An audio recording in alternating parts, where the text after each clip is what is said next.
Donc, alors, Parashat Mishpatim. Aujourd'hui, on va avoir une loi, c'est écrit ici, V'chiake ish et en avdo, ou et en amato, v'shihata, la chofshi shalichenu tachateno.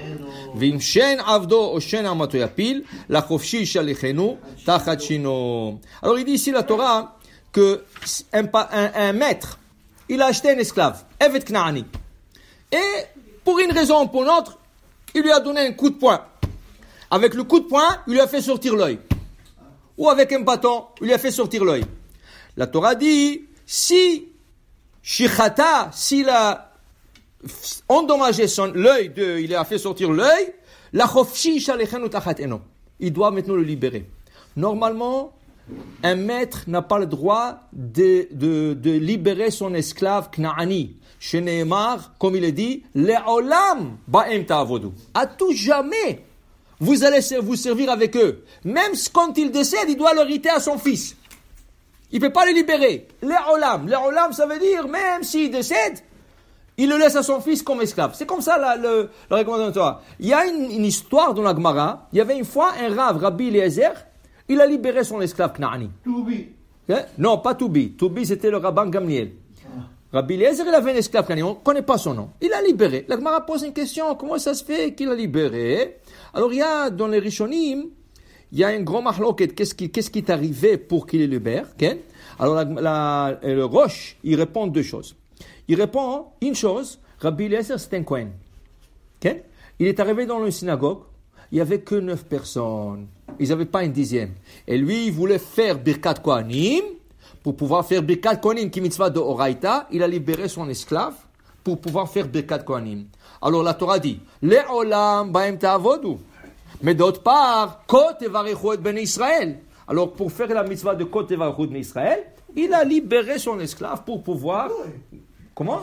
Non, attention. Evet Knaani, quand tu l'achètes, tout de suite, tu le circoncis. Davar Rishon. Parce que s'il n'est pas circoncis, toi, tu ne peux pas manger le Korban Pesach.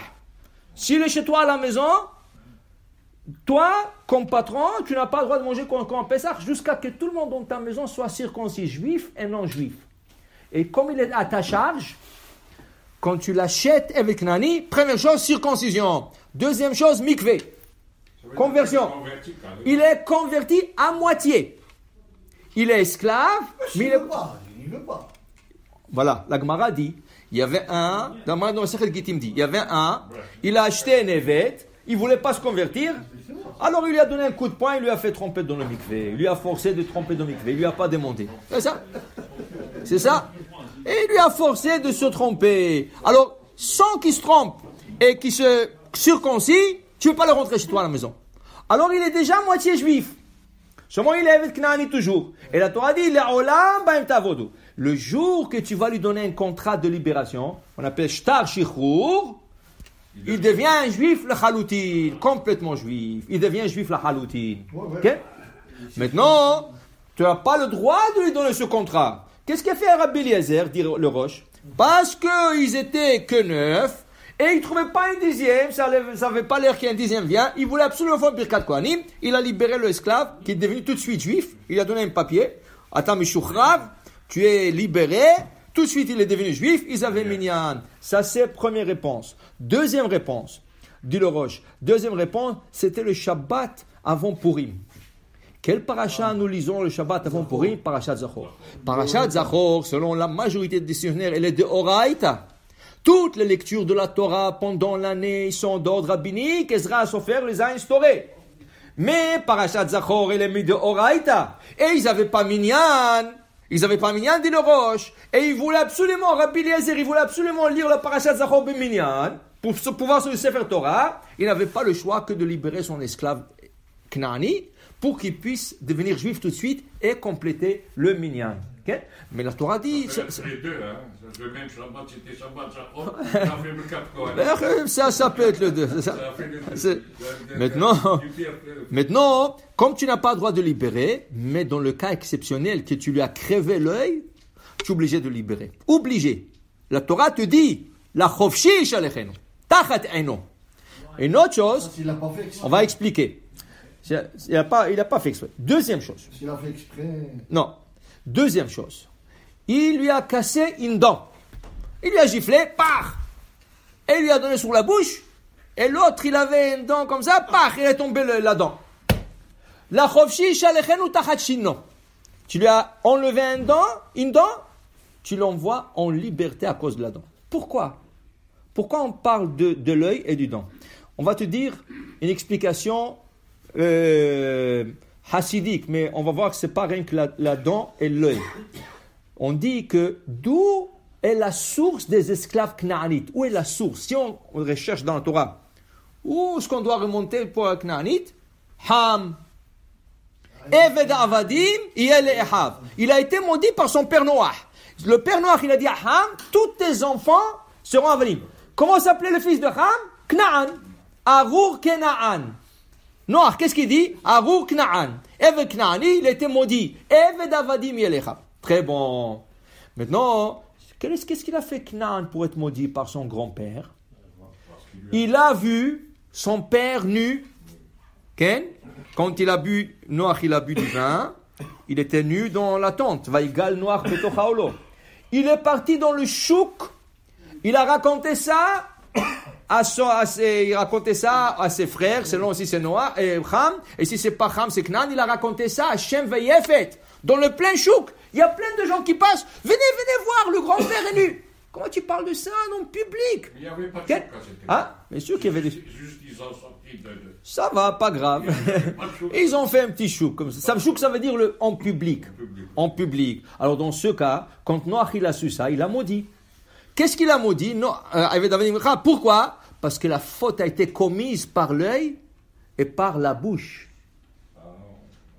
Alors il lui a dit, tu es maudit, mais une fois que tu lui crèves l'œil et tu lui casses la dent, tu lui as enlevé les deux accessoires avec lesquels il a fauté, il peut sortir la hofshi isha lehenu.